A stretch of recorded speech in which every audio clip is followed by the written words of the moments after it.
housing. I'll also talk about land and environment, water, and a bit in agriculture. So I think there has been a lot of debate with regard to housing, particularly when this government started the tax on housing. There has been a lot of debate about it. But one thing that is actually clear is opaqueness in the implementation of the housing tax, because those people who are actually contributing to the housing tax, they will not benefit from it. And that one even became out very clear on Wednesday when there was this big debate about the Kenya Kwanza performance. There has also been promise on the limited access to mortgage finance due to soaring of interest rates. Just as the governor presented, there has been an increase in the interest rates. So that one is making it difficult for those people who want to own homes through mortgage to access because of the high interest rates. And then there have also been the issue of land titling, and there has been one case in Samburu where people were issued a title and then those issues were actually revoked. And then the house affordability, that is the rent which people pay, has actually increased due to the high cost of, to the low cost of income. But there is one perspective that I want to bring. We have been debating a lot about the issue of housing, but from the report from the government intends to raise through taxes, that is housing tax.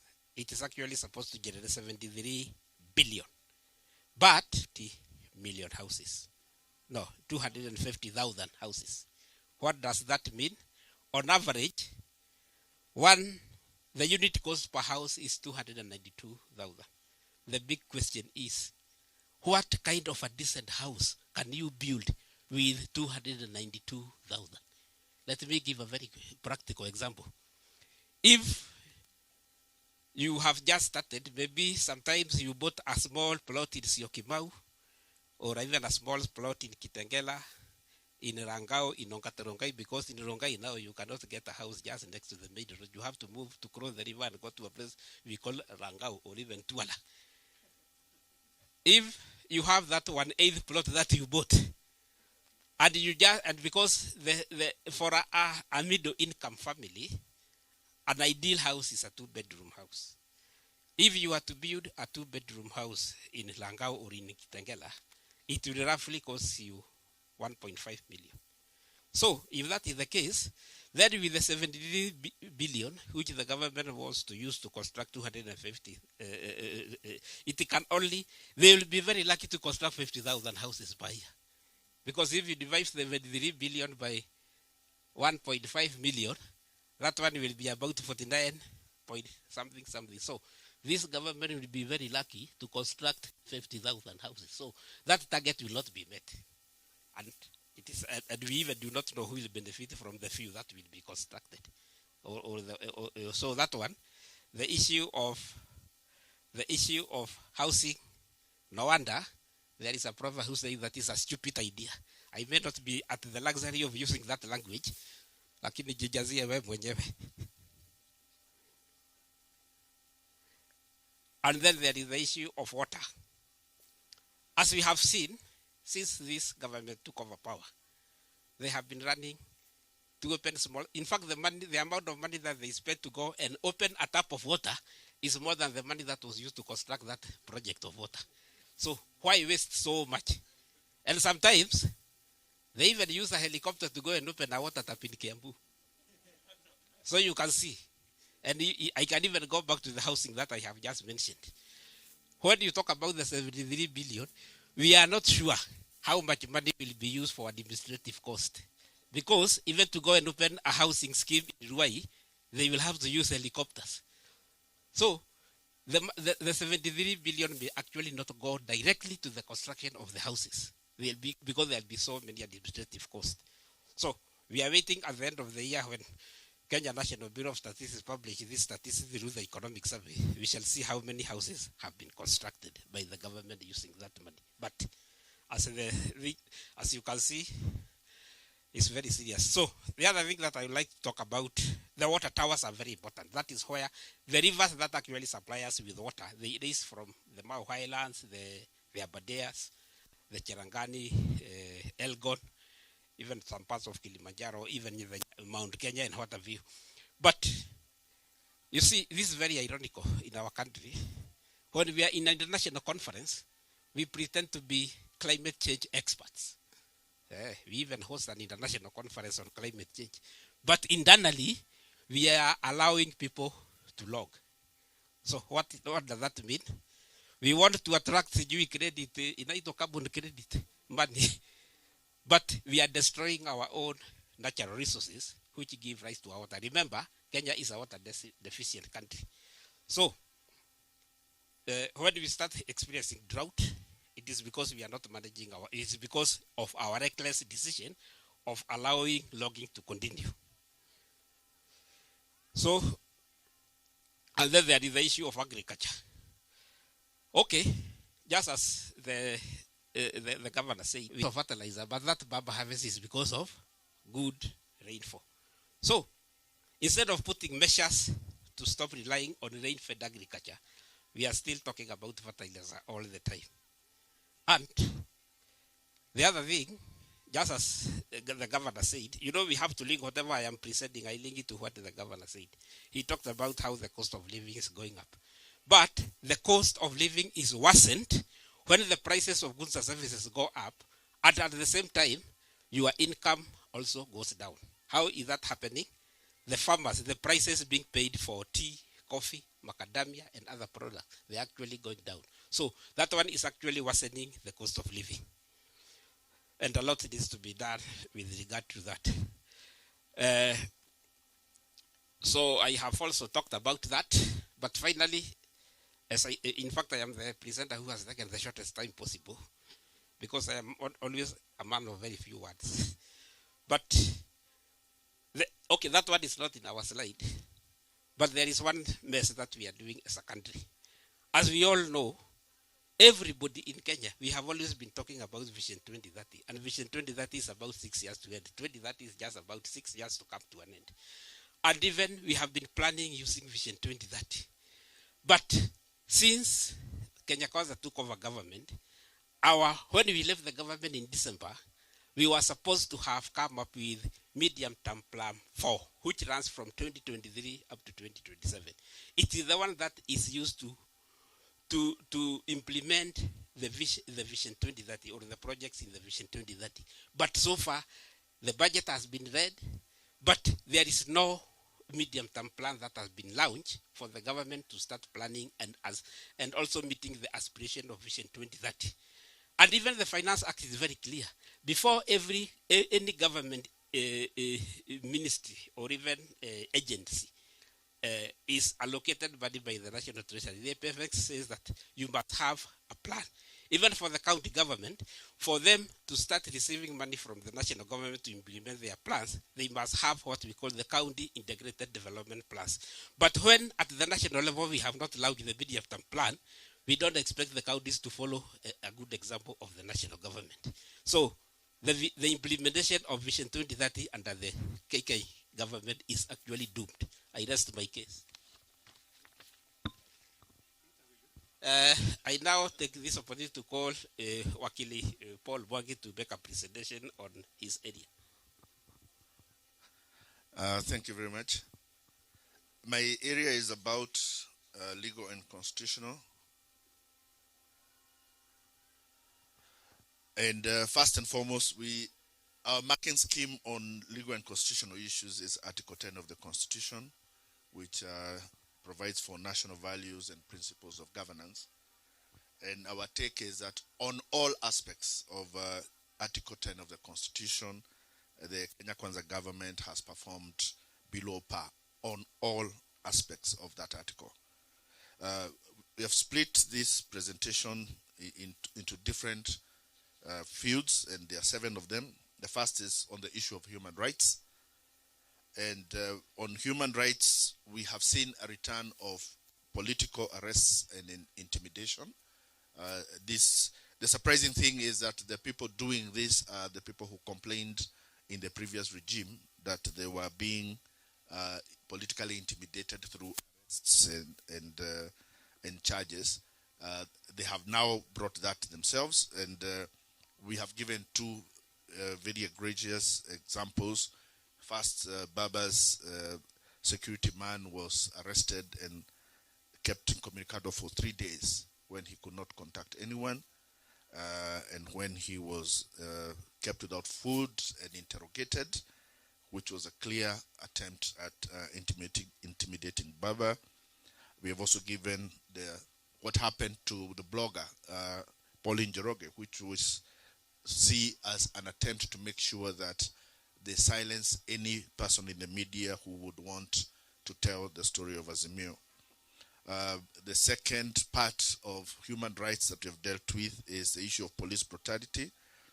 Now, maybe to say first that we have, as an opposition, we've been on the streets from 2013. We have demonstrated, we have met police. This has been the most brutal reaction that we have ever faced. And in the 3 months alone of protests, we lost 70 citizens who were shot point blank by police. That are possibly many more people. That are possibly many more people within 3 months than we have ever lost in the last 10 years of demonstration. Surprisingly is that despite that unprecedented levels of brutality, the president and his deputy have lauded the police for doing so, and have even said that they are going to protect them should anybody try to make them accountable. The converse of it is that when students and young people in Uasin Gishu said that they were going to demonstrate, unlike the reaction with Azimio, where our call for protest was immediately met with a warning and a cancellation of the demonstration, that did not happen and has not happened when demonstrations are called elsewhere, which makes it very clear that these demonstrations, these actions are aimed at intimidating Azimio. The third issue on human rights is concerning the report that was released the other day by the Independent Medical Legal Unit, in which they have said that in the last 11 months, they have recorded 128 cases of extrajudicial killings, and that they have recorded 482 cases of torture. They say that in those 11 months, the torture cases have doubled. And in a similar time last year, the number of torture cases were 232, which means the Kenya Kwanza regime has possibly now won the highest rate of torture cases that we have seen. Now, in that circumstance, what our prognosis of the future is, I think Kenyans should expect that we are going to face much more brutality. And the reason for that is from the economic picture that we've been given, and what Governor Nderito has told us is that things are going to get worse. But governments that are unable to solve your economic problems, the way they deal with the political consequences of it is to become more brutal. So let us expect that we shall have much more intimidation, there will be much more abuse of rights, there will be increased police brutality, there will be more torture, and invariably many more people will die arising from the failures, economic failures of the Kenya Kwanza government. That is our prognosis on that matter. The second head is on undermining governance. We have seen and we started this regime with a removal of all corruption cases from the people who were close to it. And our submission of it is that there seems to be a very subtle policy of ensuring that the Kenya Kwanza government appoints corrupt individuals in all spheres of government. And if your idea of what you want to do with government is do business, then one of the things you do not want is to have anybody of integrity in a place of responsibility. Which brings us to the second issue, which is the contempt for ethics. And again, Chapter 6 provides for the ethical standards of government. And we have said that the Kenya Kwanza government has no regard to ethics and is totally contemptuous to the issues of public ethics. And we have seen that in the return of the imperial power, or attempt to return the imperial power of the president to pardon people who are convicted of offenses. And we have seen the last pardons that were made were even for people who were known children rapists were given pardon. People who had committed corruption cases were given pardon. And this is one of the things that Azimio will be going to court to challenge for purposes of ensuring that president cannot create impunity by attempting to promise people that the president can forgive you if you are found guilty of a crime. And we have already seen that being employed where the police are concerned. The third is about the threats to the judiciary. Kenya Kwanza started by appointing the judges who had not been appointed by the previous regime, and also by giving 3 billion shillings to the judiciary as a mark of their commitment to an independent judiciary. Of late, however, we have seen two things. First, the president has openly criticized the judiciary, saying that it is obstructing its development agenda. And the reason for that is that the judiciary has stood against the executive when it has attempted to abuse its powers. And also recently we have seen another attack where the president has said that he's going to take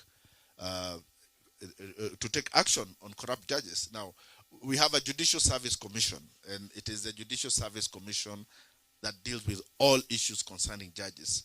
So it is an abuse, a threat to judges and the judiciary for the president to assume the power, or try to assume the power to deal with the judiciary.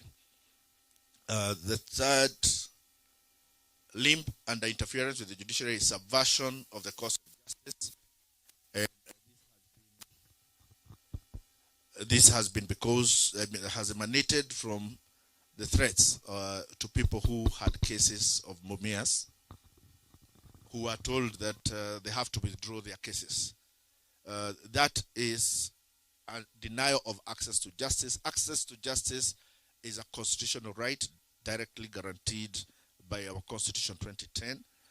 To threaten somebody who has gone before a court of law is to deny them access to justice. To threaten somebody who has filed a case is to deny them access to justice. The fourth limb is undermining the Senate.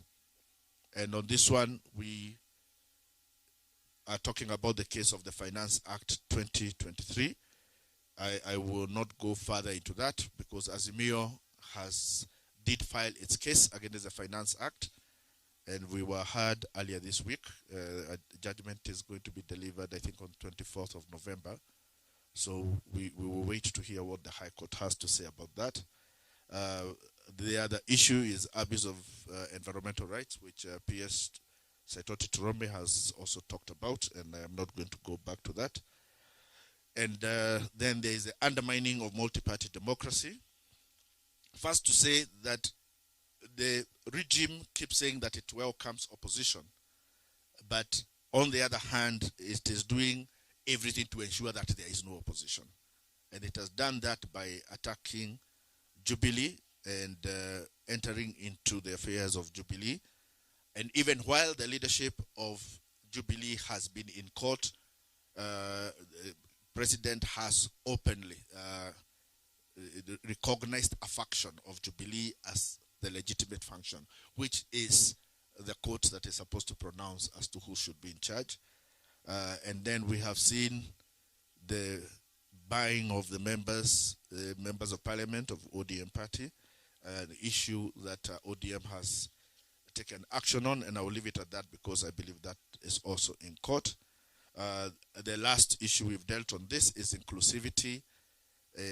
We started by being told that the country has shareholders, and we have all been told those who want to buy shares, be prepared in 2027. the political stock exchange shall be open again, and make sure you buy your shares.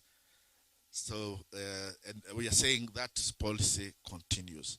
So, largely on legal and constitutional matters, I think the one message we would want to give Kenyans is that Kenyans need to prepare to have courage and vigilance, because we are about to embark on one of the most brutal eras in this country.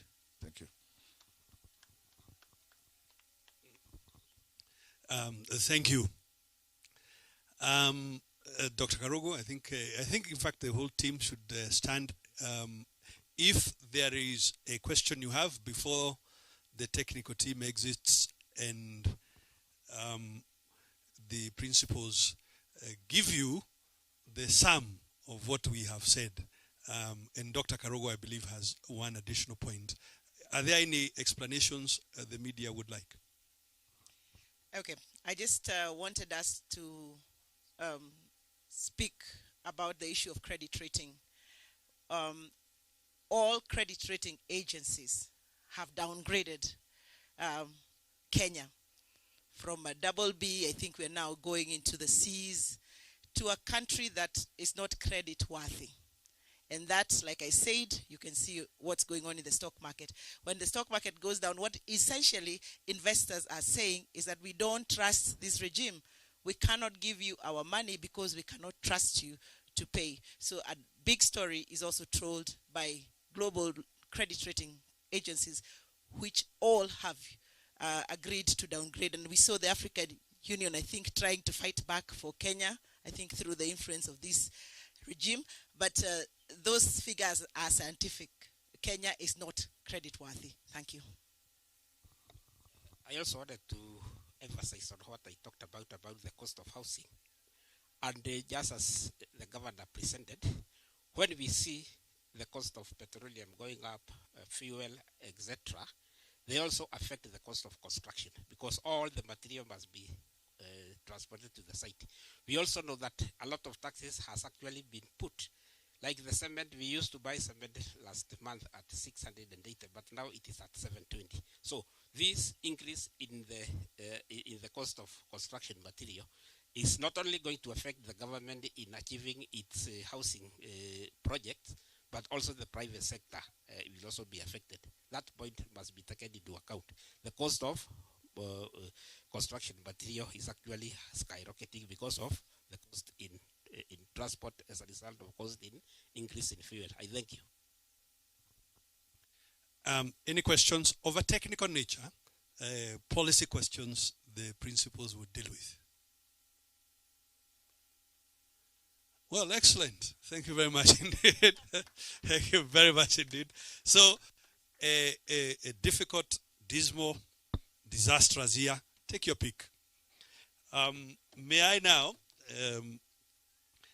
return it to His Excellency Right Honorable Raila Odinga to give you the summary of what we have spoken about. I'll stand here. So, ladies and gentlemen, you have heard from our experts about what we think is an objective assessment of the performance of this government. We did not want to be biased, and that's why we deployed experts. What they have produced to you here is a result of extensive research which has been done by some of our people. Some of them are in the universities who have taken time to come up with this analysis. Lakini nataka niseme machache kwa lugha ambayo wengine wanasikia. Sisi kama Azimio tuliamua ya kwamba tutaangalia vile hao jamaa wanafanya kazi, na baadaye sisi tutatoa maoni ambayo ni maoni ya kikweli kabisa. Umeona jamaa wakikimbia mara kwa mara kutoka eneo hii na eneo hii, wakitoa ahadi Na ahadi ni nini? Kuna ahadi ambayo walitoa wakati walikuwa wanafanya kampeni. Kuna lugha walikuwa wanatumia wakati ambao wanafanya kampeni. Hiyo lugha imebadilika baada ya wao kushika hatamu ya utawala katika taifa letu.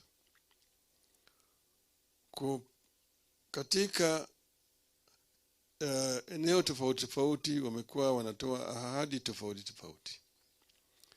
Lakini tunaweza kusema kwa jumla ati yale ambayo wamejaribu kufanya haijafika kile kiwango ambayo wananchi walikuwa wanatarajia. Kwa upande ya kilimo wamenguruma mara mingi hapa na pale. Kwa upande ya miundo msingi, kwa upande ya elimu, kwa upande ya nishati au kawi, na kwa upande ya huduma kwa vijana kwa jumla, kwa upande ya ajira kwa vijana. Kilimo vile imesemekana hapo, mvua imenyesha, na kwa hivyo kwa upande ya chakula gharama yani bei ya bidhaa kama mboga na kadhalika imerudi chini.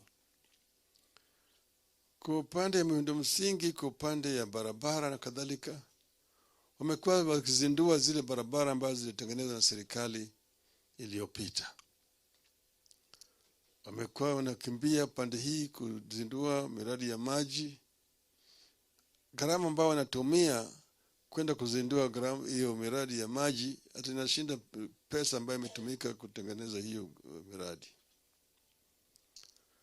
Kwa upande ya vijana, ajira bado imekosekana, na vijana wanahangaishwa hapa na pale.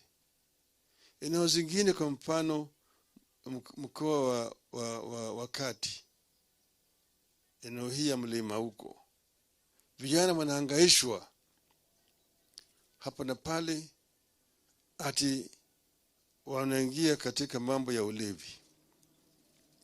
Vijana wanashikwa, wanapigwa, wanawekwa ndani. Ikifika saa 12 usiku ni kama wamerudisha ile hali ya hatari ya mkoloni. Na sisi tumesema hakuna kijana yeyote ambaye angependa kuingia kwa mambo ya ulevi bure. Vijana wanaingia kwa mambo ya ulevi kwa sababu ya ukosefu ya kazi, ukosefu ya ajira. Sasa wewe unaadhibu mtu na hujampatia namna. Pale mbele kulikuwa na mpango tulifanya wakati tulikuwa na Kibaki. Hata Rais Uhuru alijaribu kuleta ile kazi mtaani. Tulikuwa na hizo kazi kwa vijana. Kama ungeweza kupatia vijana ajira, vijana hawezi kushughulikia mambo hii ya ulevi na kadhalika. Lakini vijana wanahangaishwa kwa sababu ya ukosefu ya kazi.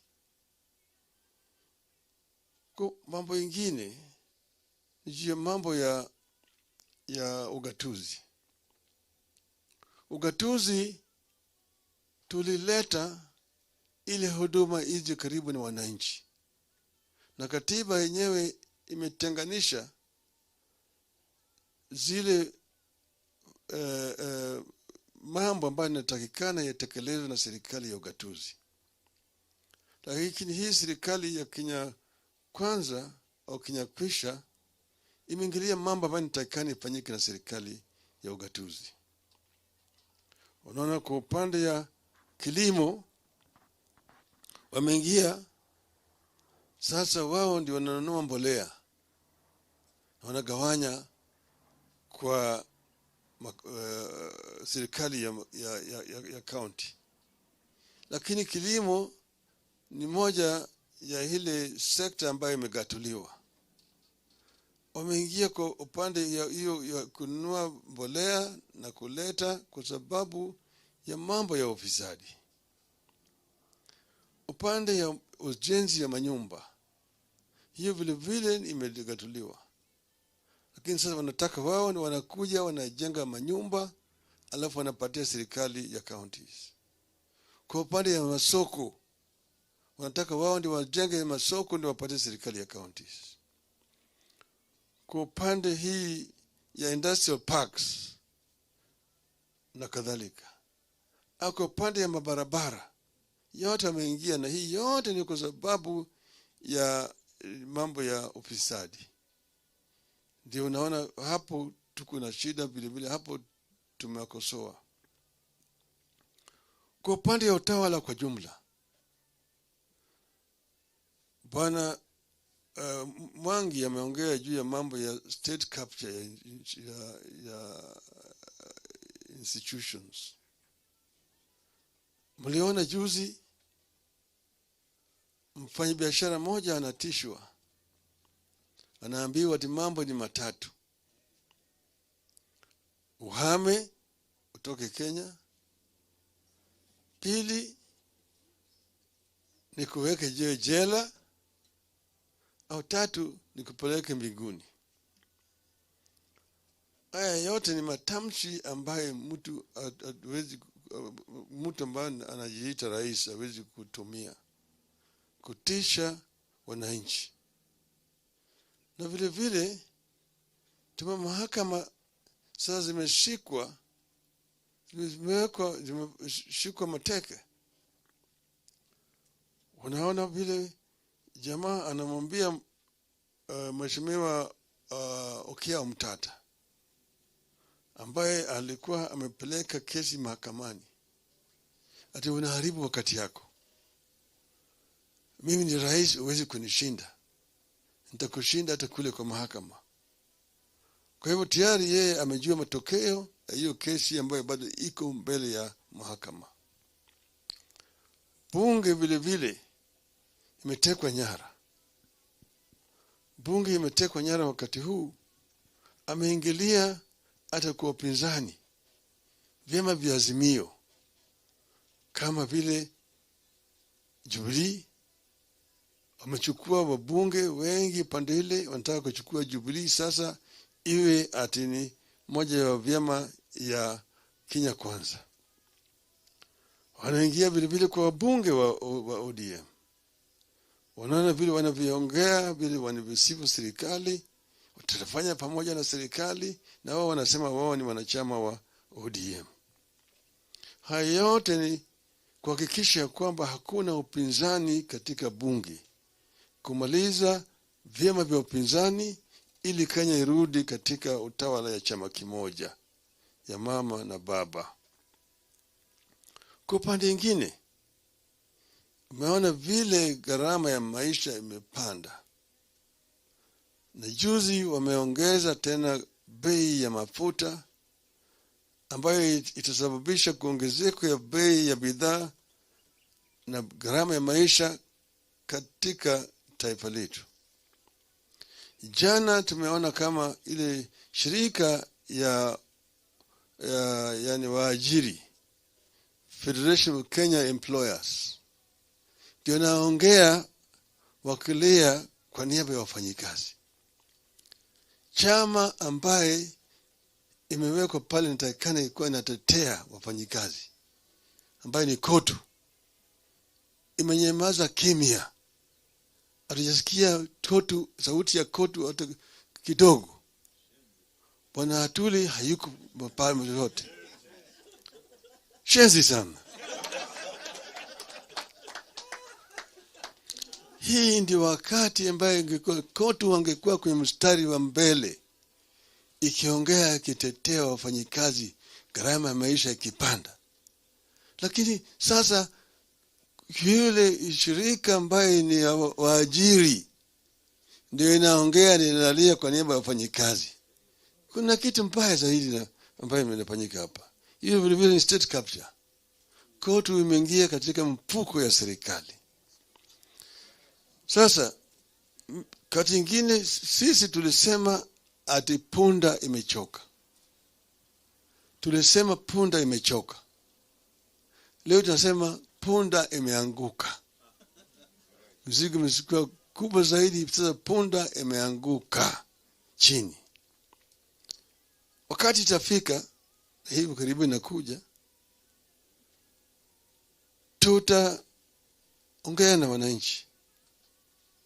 Lakini vile mnavyojua tumekuwa tukisanya masahihi kutoka kwa Wakenya. Mahii tumesanya imeshafika milioni 10 na zaidi.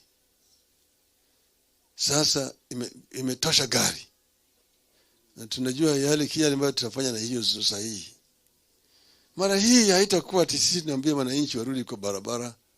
Hapana. Wananchi wakirudi watarudi kwa mambo mengine tofauti kabisa.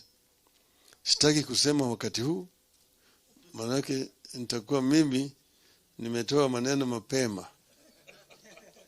Lakini wakati huu watu wetu wanasongea na wale watu pande ile nyingine. Lakini na nimeambia wa Kenya kwa kimombo wanaweza kusema watch this space. Asanteni sana. Mwisho kabisa sasa. This assessment has been done and we have done the rating on the basis of the information you have received here. Our scorecard for this regime is 30%. That is D-.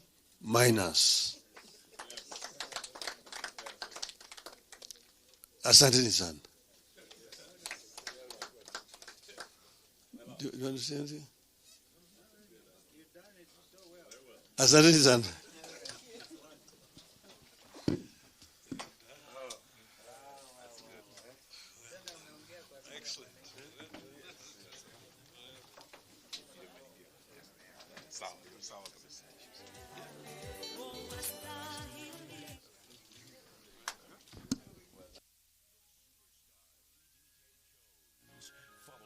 Facebook and Instagram at BDJ Jones.